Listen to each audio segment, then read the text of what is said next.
नमस्कार दोस्तों, मैं रुद्र प्रताप गुप्ता आप सभी को अपने YouTube चैनल पर हार्दिक स्वागत करते हैं। दोस्तों आज हम लोग झारखंड बोर्ड इंटरमीडिएट आईएससी का फिजिक्स का सेट नंबर 1 देखेंगे दोस्तों। तो चलिए देखते हैं इसमें कि पहले इसमें टोटल आपका 19 क्वेश्चन होगा। 19 क्वेश्चन में आपका क्वेश्चन नंबर 1 से लेकर आपका जो 7 क्वेश्चन होगा दोस्तों, वो आपका 1 मार्क्स का होगा, यानी 1 नंबर का होगा। ठीक है दोस्तों। और क्वेश्चन नंबर 8 से लेकर 14 तक जो होगा आपका 3 मार्क्स का होगा। इसको आप बढ़िया से समझ लेंगे। और जो क्वेश्चन नंबर 15 से लेकर जो आपका 19 क्वेश्चन होगा दोस्तों, ये 5 मार्क्स का होगा। ठीक है दोस्तों। तो आप जो है इसको, चलिए दोस्तों हम लोग एक 1 बाय 1 करके इसका सॉल्यूशन करते हैं। क्वेश्चन नंबर फर्स्ट है दोस्तों, प्रेरिकीय प्रतिघात एक्सेल को परिभाषित कीजिए, यानी प्रेरिकीय प्रतिघात होता क्या दोस्तों। तो इसमें सबसे पहले इसका परिपथ हम लोग खींच सकते हैं। जब हम प्रत्यावर्ती धारा परिपथ में प्रेरक त्वक जोड़ते हैं, इसमें क्या करते हैं, एक विद्युत वाहक बल E = E0 sin omega t, और इसमें जब हम क्या करते हैं, प्रेरक त्वक जोड़ते हैं दोस्तों, प्रेरक त्वक तो इससे क्या होता है, इस परिपथ में जो प्रत्यावर्ती धारा परिपथ प्रवाहित होने लगती है तो उसके प्रवाह में अवरोध उत्पन्न होता है। यानी जब प्रत्यावर्ती धारा परिपथ में प्रेरकत्व को आरोपित करते हैं तो धारा प्रवाह में जो अवरोध उत्पन्न होता है, उस प्रभावी अवरोध को हम लोग प्रेरकीय प्रतिघात कहते हैं। यानी प्रेरकीय प्रतिघात एक प्रकार का प्रतिरोध है जो क्या करता है, प्रत्यावर्ती धारा परिपथ में प्रवाह में रुकावट डालता है। ठीक है दोस्तों, तो इसको लिख लीजिए। ठीक है दोस्तों, इसमें है प्रेरकत्व द्वारा आरोपित परिपथ में धारा प्रवाह में उत्पन्न प्रभावी अवरोध को प्रेरकीय प्रतिघात कहते हैं। प्रेरकीय प्रतिघात को एक्सेल से सूचित किया जाता है। यानी प्रेरकीय प्रतिघात को किससे सूचित करते हैं, एक्सेल से सूचित किया जाता है दोस्तों। यानी कह सकते हैं एक्सेल इक्वल टू होता है एल ओमेगा, इक्वल टू होता है ओमेगा, इक्वल टू होता है 2πf, यानी हो जाएगा एल इंटू 2πf। तो आपका जो है प्रेरकीय प्रतिघात का फॉर्मूला ये हो जाएगा और परिभाषा ये हो जाएगा। इसका एसआई मात्रक क्या होता है दोस्तों, तो इसका एसआई मात्रक होता है ओम। इसका एसआई मात्रक ओम, ओम को ओमेगा सूचित करते हैं, ओम होता है। ठीक है दोस्तों, चलिए नेक्स्ट क्वेश्चन। सेकंड क्वेश्चन है दोस्तों, आवृत्ति के साथ प्रेरकीय प्रतिघात के बदलाव को आलेखीय रूप से दिखाएं। यानी इसका क्वेश्चन जो है, इसका आंसर जो आपका क्या होगा दोस्तों, तो इसका आंसर जो होगा आपका, प्रतिरोध आवृत्ति को हम एफ से भी सूचित करते हैं। तो यहाँ पर हम लोगों ने क्या निकाला था, प्रेरकीय प्रतिघात XL equal to L omega equal to L into 2πf। दोस्तों यहाँ पर एल 2π अगर आपका कांस्टेंट होता है तो एक्सएल इक्वल टू हो जाता है दोस्तों फाई, यानी फाई इक्वल टू क्या होता है, फाई आवृत्ति के साथ आवृत्ति बराबर होता है, आवृत्ति को हम फाई या यू से सूचित करते हैं। तो यहाँ पर प्रेरकीय प्रतिघात जो होता है आपका आवृत्ति के साथ परिवर्तित होता है और दोनों एक दूसरे के समानुपाती होता है। इसका आलेख हम इस तरह से खींच सकते हैं। ये आपका आलेख है, यहाँ पर इधर जो है आपका परिवर्तन होता है आवृत्ति का, आवृत्ति यानी एफ यू, और इधर आपका परिवर्तन होता है एक्सएल यानी प्रेरकीय प्रतिघात। इनके बीच में जब हम आलेख खींचते हैं तो आलेख जो है हमको एक सरल रेखा प्राप्त होता है जो यह सूचित करता है कि प्रेरकीय प्रतिघात जो होता है आवृत्ति के समानुपाती होता है। तो इसको लिख भी सकते हैं, प्रेरकीय प्रतिघात एक्सएल आवृत्ति यू के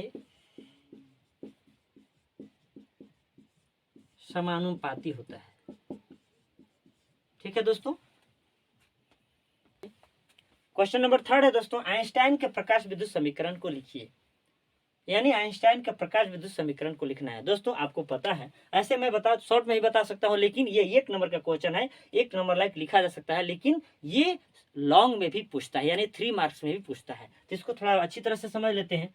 देखिए दोस्तों, ये है आपका किसी धातु का पृष्ठ, और जब इस पर प्रकाश की किरणें यानी सूर्य का प्रकाश पड़ती है तो जो है अपने साथ कितना ऊर्जा लाती है दोस्तों, तो 1 फोटोन की ऊर्जा होता है hν के बराबर होता है। ये इतना ऊर्जा लेकर आती है, और यह जो है जिस ऊर्जा का उपयोग जो है दोस्तों धातु पृष्ठ से इलेक्ट्रॉन को मुक्त करने में तथा उसकी गतिज ऊर्जा को बढ़ाने में किया जाता है। यानी इस फोटोन ऊर्जा का उपयोग कहाँ होता है दोस्तों?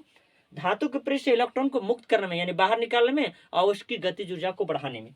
तो यदि इससे इलेक्ट्रॉन जो है इससे बाहर निकलते हैं दोस्तों, तो इसको बाहर निकलने में जो वर्क डन होता है जिसको हम बोलते हैं कार्यफलन, वो कार्यफलन होता है दोस्तों φ=h μ, जहाँ h प्लांक नियतांक होता है और म्यू जो होता है देहली आवृत्ति होता है। और इससे जो इलेक्ट्रॉन मुक्त होते हैं दोस्तों, इसकी जो गतिज ऊर्जा होती है वो 1/2 mv max इतना होता है। तो कहने का मतलब है कि आइंस्टाइन साहब ने कहा कि जो फोटोन ऊर्जा दी जाती है वो किसके बराबर होता है?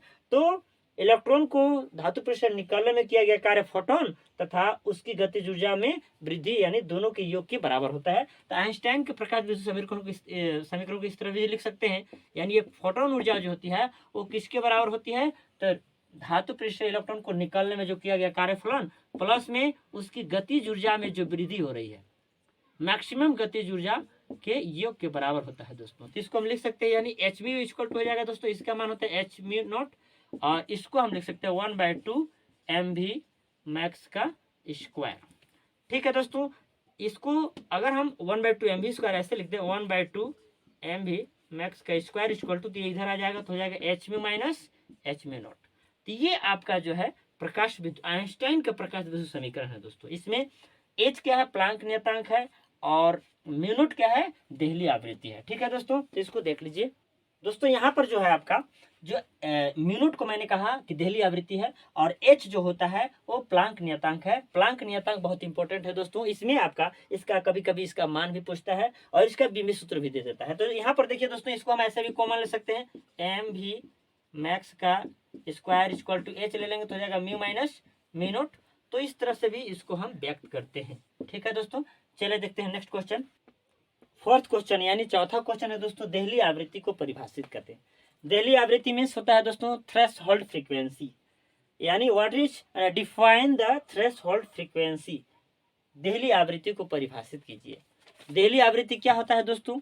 तो देहली आवृत्ति का मतलब होता है दोस्तों, जब प्रकाश की किरणें किसी धातु पृष्ठ पर पड़ती है, तो जो प्रकाश की किरणें धातु पृष्ठ पर पड़ने के बाद जो है इलेक्ट्रॉन जो होता है, जो उसकी जो आवृत्ति होती है, अगर आवृत्ति एक निश्चित सीमा से कम होती है तो धातु पृष्ठ से इलेक्ट्रॉन उत्सर्जित नहीं हो सकते हैं।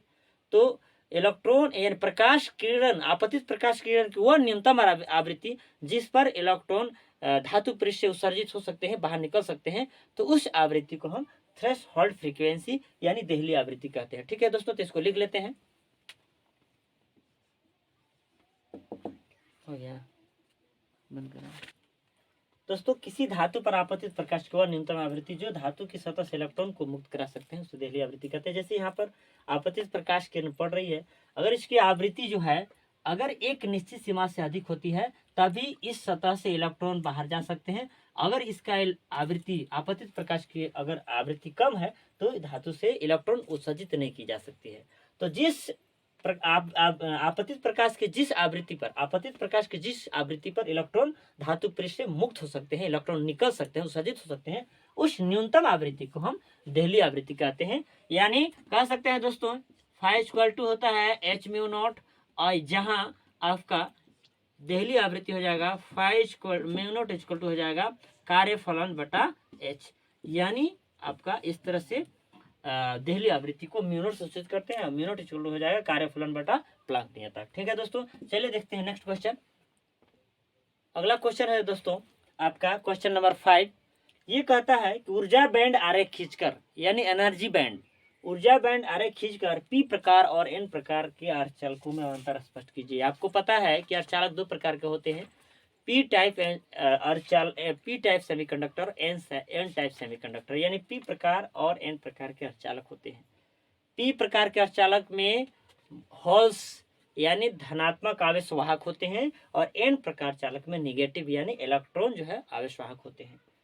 तो दोस्तों इसको जो है ऊर्जा बैंड आरेख खींचकर हम इसको इसमें अंतर स्पष्ट करते हैं। ठीक है दोस्तों, यहाँ पर पी प्रकार अर्धचालक और एन प्रकार अर्धचालक का दोनों का जो है ऊर्जा बैंड यानी एनर्जी बैंड हमने बनाया है। ये पी प्रकार का एनर्जी बैंड है, ऊर्जा चालक है। ये एन प्रकार का एनर्जी बैंड यानी ऊर्जा, ये आपका ऊर्जा बैंड है। दोस्तों यहाँ पर एनर्जी बैंड यानी ऊर्जा बैंड में जो है 3 स्तर होते हैं। एक आपका होता है कंडक्शन बैंड जिसको हम चालन बैंड कहते हैं, और एक होता है संयोजी बैंड जिसे हम वैलेंस बैंड कहते हैं, और बीच में जो खाली जगह होता है उसको हम लोग एनर्जी गैप यानी वर्जित ऊर्जा अंतराल कहते हैं। इसको इंग्लिश में एनर्जी गैप कहते हैं। दोस्तों दोनों में पी प्रकार अर्धचालक एन प्रकार चालक का भी इस प्रकार आप देख रहे हैं कि ऊर्जा बैंड जो है इस तरह से इसका खींचा जाता है। सबसे बड़ी बात इसमें है कि पी प्रकार अर्धचालक जो होता है इसमें एक क्या बोले, एक स्तर होता है जहां पर आपका इलेक्ट्रॉन जो होते हैं हॉल्स जो होते हैं, हॉल्स यानी हम इसको कोटर भी कहते हैं, वो जो है संयोजी बैंड से चालन बैंड की ओर जाने की कोशिश करते हैं और जाते हैं, तो एक ऊर्जा का स्तर बन जाता है जिसको हम ग्राही स्तर कहते हैं। यानी कह सकते हैं यहाँ पर जो वर्जित ऊर्जा अंतराल का एक ग्राही स्तर होता है वो आपका संयोजी बैंड के ठीक ऊपर होता है, और यहाँ पर हॉल्स यानी कोटर जो है वो चालन बैंड की ओर मूव करने की कोशिश करते हैं लेकिन जा नहीं पाते हैं, तो इनका जो ऊर्जा होती है वो 0.03 इलेक्ट्रॉन वोल्ट होता है। एन प्रकार अर्धचालक में दोस्तों यहाँ पर आपका चालन बैंड में जो होता है, चालन बैंड में इलेक्ट्रॉनों की संख्या अधिक होती है, और इसमें जो है जो आपका ऊर्जा स्तर होता है, ऊर्जा स्तर को हम दाता स्तर कहते हैं, वो आपका चालन बैंड के ठीक नीचे होता है। ठीक है दोस्तों, तो आप एक प्रकार से इसको अंतर स्पष्ट कर सकते हैं कि पी प्रकार अर्धचालक में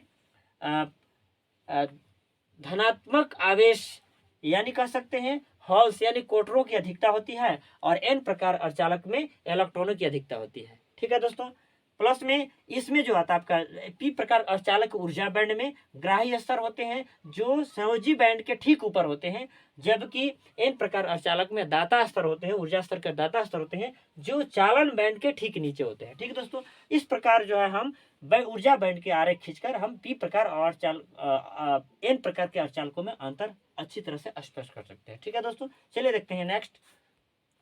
दोस्तों यहाँ किसी धातु पृष्ठ से फोटो इलेक्ट्रॉनों की जो उत्सर्जित करने के लिए होने के लिए जो आपतित प्रकाश की आवृत्ति होती है वो देहली आवृत्ति से अधिक होना चाहिए, तभी प्रकाश धारा प्रवाहित होगी। यदि देहली आवृत्ति से आपतित प्रकाश की आवृत्ति कम होती है तो प्रकाश इलेक्ट्रॉन उत्सर्जित नहीं होगा और प्रकाश धारा प्राप्त नहीं होगा। यानी किसी धातु पृष्ठ से प्रकाश धारा प्राप्त करने के लिए जो आपतित प्रकाश की आवृत्ति है उसे देहली आवृत्ति यानी म्यू नॉट से अधिक होना चाहिए। ठीक है दोस्तों, और जो किसी आवृत्ति के प्रकाश के लिए संगत निरोधी विभव भी नोट पर प्रकाश धारा शून्य हो जाती है जब तक कि देहली आवृत्ति प्राप्त न हो। दोस्तों प्रकाश इलेक्ट्रॉनों की जो अधिकतम गतिज ऊर्जा होती है यानी जिससे हमको प्रकाश धारा प्राप्त होगा उसकी जो अधिकतम गतिज ऊर्जा होती है वो प्रकाश की आवृत्ति के समानुपाती होती है। यानी कह सकते हैं यदि अधिक आवृत्ति के प्रकाश को धातु पृष्ठ डाला जाएगा तो हमें अधिक ऊर्जा वाला इलेक्ट्रॉन उत्पन्न होगा और जिससे हमें अधिक प्रकाश धारा प्राप्त होगी। ठीक है दोस्तों, चलिए देखते हैं नेक्स्ट क्वेश्चन। 7 क्वेश्चन है दोस्तों आपका, हाइगेंस के सिद्धांत को परिभाषित कीजिए। यानी हाइगेंस साहब ने प्रकाश के तरंग के सिद्धांत में एक नियम दिया, एक सिद्धांत दिया जिसे हम लोग हाइगेंस का सिद्धांत कहते हैं। दोस्तों ये सिद्धांत क्या कहता है कि एक तरंगाग्र का प्रत्येक बिंदु प्रकाश स्रोत की तरह कार्य करता है। यानी कहने का मतलब है दोस्तों जब कोई तरंग उत्पन्न होती है तो इस तरह से होती है। यानी जब हम किसी वस्तु यानी मान लीजिए ये प्रकाश स्रोत है और इससे जो प्रकाश किरणें निकलती है ये इस तरह से निकलती है, इस तरह से जो निकलती है दोस्तों, तो यहाँ पर इसका जो प्रत्येक बिंदु होता है एक नए तरंग के स्रोत की तरह कार्य करता है। यानी इससे भी किरणें इस तरह से तरंगे निकलती है, इससे भी तरंगे निकलती है, इससे भी तरंगे निकलती है। तो प्रत्येक जो तरंगाग्र होता है ये आपका एक तरंगाग्र है, मान लीजिए ये तरंगाग्र है, ये तरंगाग्र है, तो इस पहला तरंगाग्र से भी क्या होगा, ये इसके प्रत्येक बिंदु जो है एक नए प्रकाश स्रोत की तरह काम करता है और इससे भी नए तरंग उत्पन्न होते हैं। दोस्तों इससे भी नए तरंग उत्पन्न होते हैं, इससे भी नए तरंग उत्पन्न होते हैं जो क्या करते हैं फैलते चले जाते हैं। तो इन्होंने कहा कि एक तरंगाग्र यानी ये भी एक तरंगाग्र है, ये भी एक तरंगाग्र है, ये भी तरंगाग्र, तो ये सब प्राथमिक तरंगाग्र है दोस्तों। जब इससे अगला तरंग, जैसे इससे एक तरंगाग्र जो उत्पन्न होता है, इस तरंगार को हम द्वितीयक तरंगाग्र कहते हैं। तो इसका ये हाइगेंस सिद्धांत कहता है कि एक तरंगार का प्रत्येक बिंदु प्रकाश स्रोत की तरह कार्य करता है। इससे सभी दिशाओं में निकलने वाली तरंगों को द्वितीयक तरंगे कहते हैं। जैसे आपका जो है ये तरंगाग्र मान लीजिए, इस प्रकाश स्रोत से ये तरंगाग्र उत्पन्न होती है और इसके जो प्रत्येक बिंदु होते हैं एक नए तरंग स्रोत यानी नए प्रकाश स्रोत की तरह काम करता है और यहाँ से जो है नए नेक्स्ट तरंगे उत्पन्न होती है, जिनको उन्होंने क्या कहा, द्वितीयक तरंगे कहा।